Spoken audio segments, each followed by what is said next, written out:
अस्सलामुअलैकुम dear students, उम्मीद करती हूँ आप सब खैरियत से होंगे।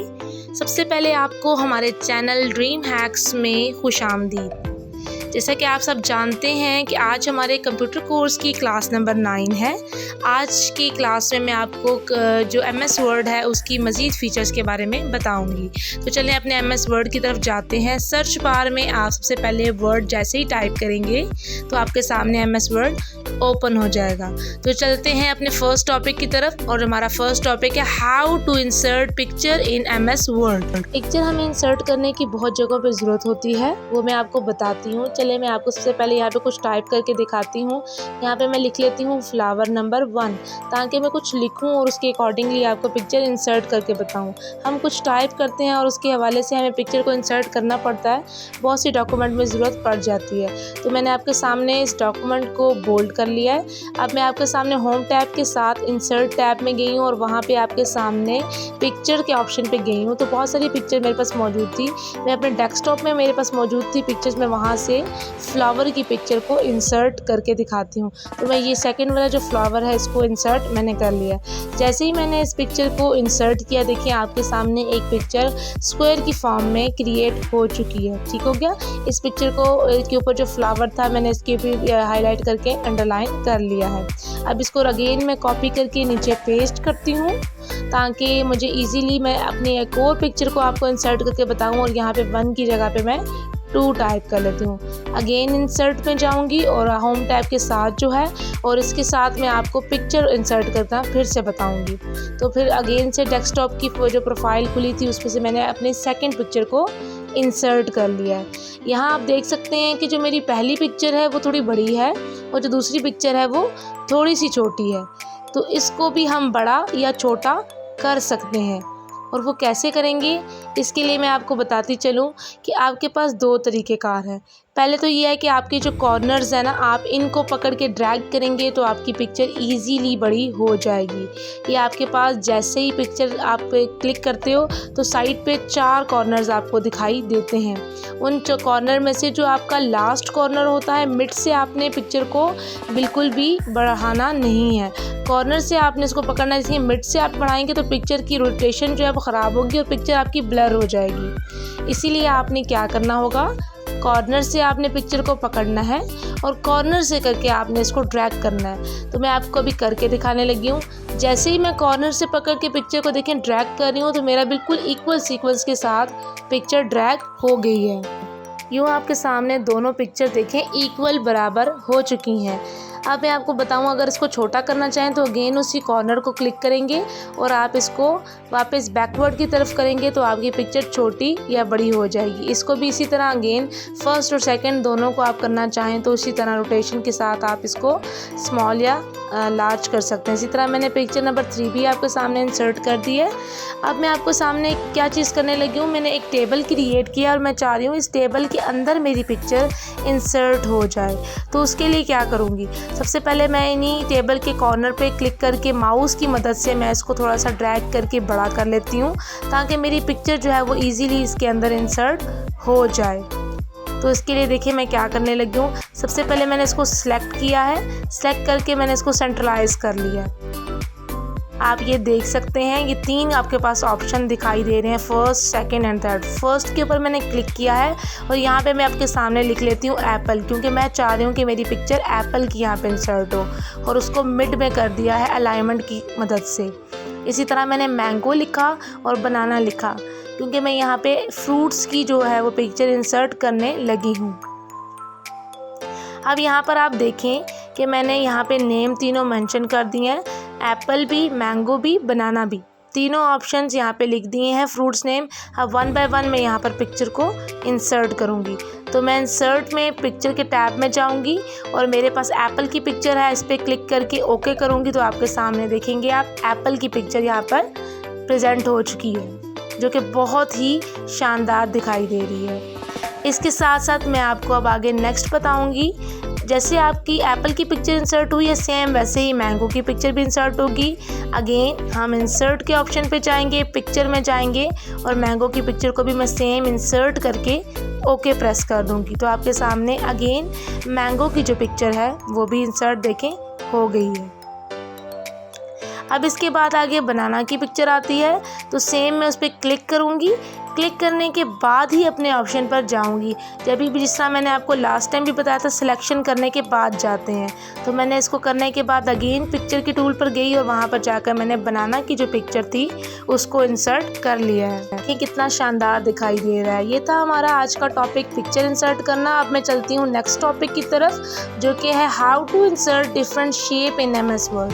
कि आपने पिक्चर के साथ साथ अगर कोई शेप क्रिएट करनी है MS वर्ड के ऊपर, जो कि बहुत ही कारआमद होती है किसी पेपर में, किसी शेप्स के टूल को इस्तेमाल करने के लिए, किसी असाइनमेंट वर्क में, किसी न किसी नीड में हमें ज़रूरत पड़ जाती है, तो हम उन शेप्स को कहाँ और कैसे इस्तेमाल कर सकते हैं MS वर्ड के अंदर, वो मैं आपको बताती हूँ। तो चलें हम अपने इंसर्ट के टैब में जाते हैं और वहाँ पे 3rd नंबर पे आपके सामने शेप्स लिखा हुआ है। इस पर जैसे ही मैं क्लिक करूँगी तो आप देख सकते हैं बेशुमार आपके सामने शेप्स दिखाई देंगी। इसमें से आप अपनी मर्ज़ी की कोई भी शेप चूज़ कर सकते हैं। मैंने यहाँ पर फेस की जो वो है शेप वो चूज़ की है। आपके सामने देखिए, मैं जैसे ही इसके ऊपर क्लिक करूँगी, माउस से प्लस का बटन आया हुआ है, ऑप्शन आया हुआ है, इस पर मैं माउस की मदद से इसको कम या छोटा कर सकती हूँ। लेकिन आप देख सकते हैं मेरा इक्वल साइज़ में ये बढ़ या कम नहीं हो रहा। अगर मैं ऐसा चाहती हूँ तो मैं शिफ्ट का बटन दबाऊंगी, जिससे मेरी पिक्चर इंसर्ट इक्वली होगी। पहले मैं शेप्स टूल को मज़ीद कुछ अच्छे अंदाज में आपके सामने पेश करती हूँ या बताती हूँ, ताकि आपको अच्छे से समझ आ सके। मैं एक क्वेश्चन क्रिएट करती हूँ और उसमें आपको शेप्स का इस्तेमाल करना बताती हूँ। मैंने लिखा है आपके सामने क्वेश्चन नंबर 1, जिसमें मैं लिखना चाह रही हूँ मैच द शेप्स। ठीक है, ताकि शेप्स को आप अच्छे से आप देख सकें कि कैसे मैं कौन कौन सी शेप का इस्तेमाल कर रही हूँ। तो यहाँ पे मैंने इसको क्लिक करने के बाद, टाइप करने के बाद बोल्ड करके इसका साइज़ थोड़ा सा इंक्रीज़ कर दिया, ताकि आपको ये इजीली दिखाई दे सके। अब मैं इंसर्ट करके शेप्स कुछ यहाँ पर इंसर्ट करूँगी, जिसमें सबसे पहले जो मैंने शेप का इंतखाब किया है वो फेस का है, जो मैंने पहले भी आपको करके बताया है। स्मॉल सा साइज़ ले लूँगी और यहाँ पे आपके पास जैसे इसके ऊपर आप क्लिक करते हैं तो आप देख सकते हैं आपके सामने बहुत सारे टैब्स भी ओपन हो जाते हैं सॉरी। और आप इसी को कॉपी और पेस्ट भी कर सकते हैं। मैंने कॉपी करके दूसरी जगह पे पेस्ट कर लिया है। सेकंड जो मैंने अभी शेप में से चूज़ किया है वो रेक्टेंगल है। अगेन इसको मैंने कॉपी कर लिया और कॉपी करके सेकंड सामने वाली स्पेस पर मैंने इसको पेस्ट कर दिया है। चूँकि मैं मैच द कॉलम बना रही हूँ तो जाहिर सी बात है दोनों जगहों पर मुझे शेप का होना ज़रूरी है। अब मैंने बना लिया, एक स्टार ले लिया और उसको कॉपी करके दूसरी जगह पे फ्रंट वाली साइड पे पेस्ट कर लिया। तो ये आपके सामने 3 शेप्स आ गई हैं, फेस की, रेक्टेंगल की और स्टार की। ये शेप्स मैंने चूज़ कर ली। अब आप देखें कि मैं इसके ऊपर राइट क्लिक कर रही हूँ, यानी इस जो भी हमारी शेप है उसके ऊपर क्लिक कर रही हूँ। क्लिक करके जब हम किसी भी शेप के ऊपर क्लिक करते हैं तो हमारे पास ऑप्शन देखें बहुत सारे आ जाते हैं डिज़ाइनिंग टूल में। इसमें से हम इसका कलर कोई भी चूज़ कर सकते हैं। देखिए मैंने ब्लैक चूज़ कर लिया। इसी तरह मैंने अगेन इस पर क्लिक किया, इसको मैंने ग्रीन रख दिया, इसको भी ग्रीन कर लिया। यानी आप अपनी मर्ज़ी से किसी भी चीज़ का इंतखाब कर सकते हैं। मैंने इन सबको अगेन से ग्रीन कर दिया है, जो कि आप देख सकते हैं बहुत ही शानदार दिखाई दे रहा है। बढ़ते हैं अपने नेक्स्ट टॉपिक की तरफ, जो कि है हम अपने शेप्स के अंदर टेक्स्ट को कैसे ऐड कर सकते हैं, रोटेट उसको कैसे कर सकते हैं मुख्तलिफ सूरतों में, अलाइन टेक्स्ट की सूरत में। तो सबसे पहले मैं आपको बताती चलूँ, इंसर्ट कर लेते हैं कोई एक शेप, ताकि मैं आपको उसके अंदर टेक्स्ट को लिख के दिखा सकूँ। मैंने आपके सामने एक स्क्वायर यानी रेक्टेंगल की बॉक्स में एक शेप का इंतखाब कर लिया है और आपके सामने मैं एक और शेप का इंतखाब करने लगी हूँ। एक मैंने ले लिया आपके सामने रेक्टेंगल और एक मैंने क्लाउड ले लिया है। ये 2 शेप का इंतखाब मैंने की है, जिसमें मैं आपको टेक्स्ट को लिख के दिखाऊंगी।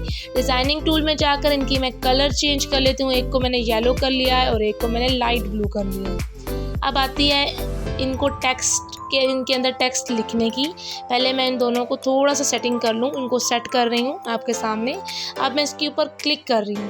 लेकिन जैसे ही आप क्लिक करते हैं तो आपके सामने ये ऑप्शंस भी आ जाते हैं और ऊपर भी आपके डिज़ाइनिंग टूल ओपन होती है। मैं इसको ज़रा जूम कर रही हूँ, आपको ये चारों पॉइंट्स दिखाई दे रहे हैं। इसके ऊपर जैसे ही राइट क्लिक करूँगी तो आपके पास बहुत सारे ऑप्शन आ जाएंगे। इसमें से आपके पास लिखा आ रहा है ऐड टेक्स्ट। आपने राइट माउस से क्लिक किया और आपके पास ऑप्शन आ गया ऐड टेक्स्ट। अब आप अपनी मर्ज़ी का कोई भी टेक्स्ट यहाँ पर ऐड कर सकते हैं। कुछ भी आप लिखना चाहें आप यहाँ पर इजीली लिख सकते हैं। ठीक है, आपके लिए कोई मुश्किल नहीं होगा क्योंकि इजीली और किसी भी राइटिंग में भी लिख सकते हैं। मैं फ़िलहाल अभी आपके सामने जो लिख रही हूँ वो कंप्यूटर, जस्ट मैंने जनरल एक वर्ड लिख दिया कंप्यूटर। आप कंप्यूटर में देखेंगे जो इसकी राइटिंग का स्टाइल आ रहा है वो थोड़ा सा डिम भी आ रहा है, लाइट, और उसके साथ साथ थोड़ा सा साइजिंग भी इसकी कम आ रही है। तो मैं चाहती हूँ कि इसको ज़रा सा बड़ा भी कर लूँ और इसकी ज़रा सा स्टाइलिंग भी चेंज कर लूँ। तो हम इसको ऐसा भी कर सकते हैं, इसमें भी कोई मुश्किल नहीं आएगी। आप इसमें एक से ज़्यादा कई वर्ड भी लिख सकते हैं। फ़िलहाल मैं भी इसको चूज़ करके होम टैब में जाकर इसका साइजिंग थोड़ी बड़ी कर देती हूँ ताकि आपको ये दिखाई दे। मैंने इसकी साइजिंग को थोड़ा सा बड़ा कर दिया है, इतना कर दिया है कि ये इसके अंदर पूरा आ जाए। अब मैंने इसको आपके सामने जो राइटिंग का स्टाइल है वो ब्लैक करके इसको अंडरलाइन कर दिया है ताकि ये येलो के अंदर बिल्कुल प्रोमिनेंट हो जाए। आप देख सकते हैं ये बड़ा प्यारा लग रहा है। अब हम इसके साथ साथ इसकी कलर कम्बिनेशन को भी चेंज कर सकते हैं। आपके सामने देखें, इसको मैंने यहाँ से ब्लैक भी था, ब्लैक का आपको करके दिखाया हुआ था, ब्लू भी करके दिखाया, लेकिन ब्लैक ज़्यादा सूटेबल है इसलिए मैंने ब्लैक ही छोड़ दिया। नेक्स्ट हमारी पिक्चर आती है, हम उसके ऊपर टेक्स्ट को लिखते हैं। यहाँ पर भी सेम प्रोसीजर होगा। जब भी आपने टेक्स्ट लिखना है आपने उस पर राइट क्लिक करना है, ऑप्शन में से आपने ऐड टेक्स्ट कर लेना है। यहाँ पर मैं आपके सामने क्या लिख लूँ, चले मैं आपके सामने जो लिखती हूँ वो H2O यानी स्टार्ट में मैं आपके सामने जो लिख लेती हूँ H2O यानी कि वाटर का फार्मूला जो होता है वो लिख लेती हूँ। अब मैंने आपके सामने H2O लिख लिया है। सेम इसको सेलेक्ट करूँगी और सेलेक्ट करने के बाद इसका साइज़ थोड़ा सा इंक्रीज़ कर दूँगी। इसको अगेन मैं बोल्ड कर लूँगी और ये आप देख सकते हैं इसका कलर मैंने अभी फ़िलहाल वाइट ही रहने दिया। जो आपके पास कंप्यूटर था जो आपके सामने हाईलाइटेड फॉर्म में मौजूद था, आप यहाँ पर इसको देख सकते हैं ये ब्लैक में मौजूद है और जो दूसरा आपके पास क्लाउड में है वो वाइट में मौजूद है। यहाँ पर मैं आपको ये बताते चलूँ कि जब भी आप सिलेक्ट करेंगे तो आपके पास जो भी टैब ओपन होंगी उनमें से आप अपने कलर के साथ साथ बॉर्डर का भी चेंजिंग कर सकते हैं। बहुत सारे ऑप्शन आपके पास मौजूद हैं, लेकिन अब मैं यहाँ आपको ये बताते चलूँ कि आपने जो टेक्स्ट लिख लिया हुआ है उसकी अलाइनमेंट, उसकी रोटेशन कैसे चेंज कर सकते हैं। तो आप यहाँ पे देख सकते हैं टेक्स्ट डायरेक्शन आपको यहाँ पर दिखाई दे रहा होगा फॉर्मेट के ऑप्शन में, और आपने यहाँ पर पहले नंबर पर जो आपका टेक्स्ट है अभी आपका ऑप्शन यही वाला चूज़ है हॉरिजॉन्टल फॉर्म। जैसे ही आपने क्लिक किया आप देख सकते हैं जो आपका कंप्यूटर का टैब था वो हॉरिजॉन्टल फॉर्म में आ गया है। ठीक है, अब आपके पास जो आपका टेक्स्ट है वो लिखा हुआ है रोटेट एंड 90। इस एंगल में आपका अगर आप क्लिक करें तो इसमें भी आ जाएगा। दूसरी तरफ वर्टिकल में आपने क्लिक किया तो आपका ऑप्शन वर्टिकल में आ चुका है टेक्स्ट।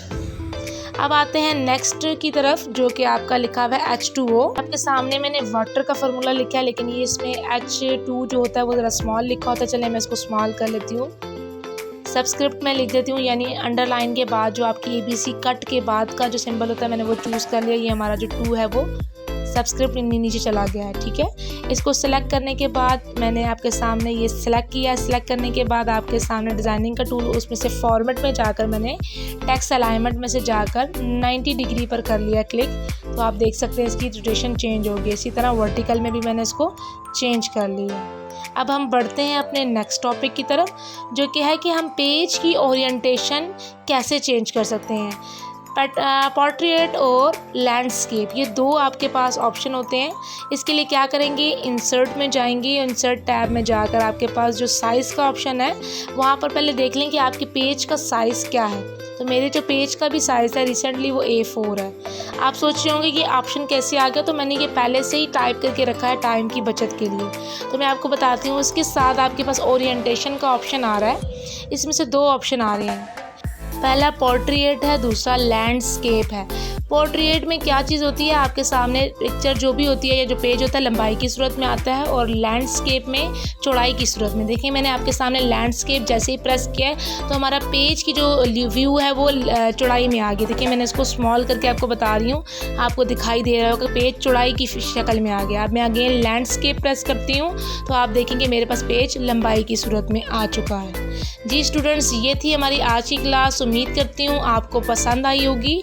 तो बढ़ते हैं अपने आज के टास्क की तरफ। कि आज के टॉपिक के मुतालिक है। सबसे पहले आपने मुझे कोई सी 4 से 5 पिक्चर्स को इंसर्ट करके बताना है, किसी क्वेश्चन की सूरत में, किसी भी कॉलम की सूरत में, किसी भी फॉर्म में आप या क्वेश्चन की सूरत में।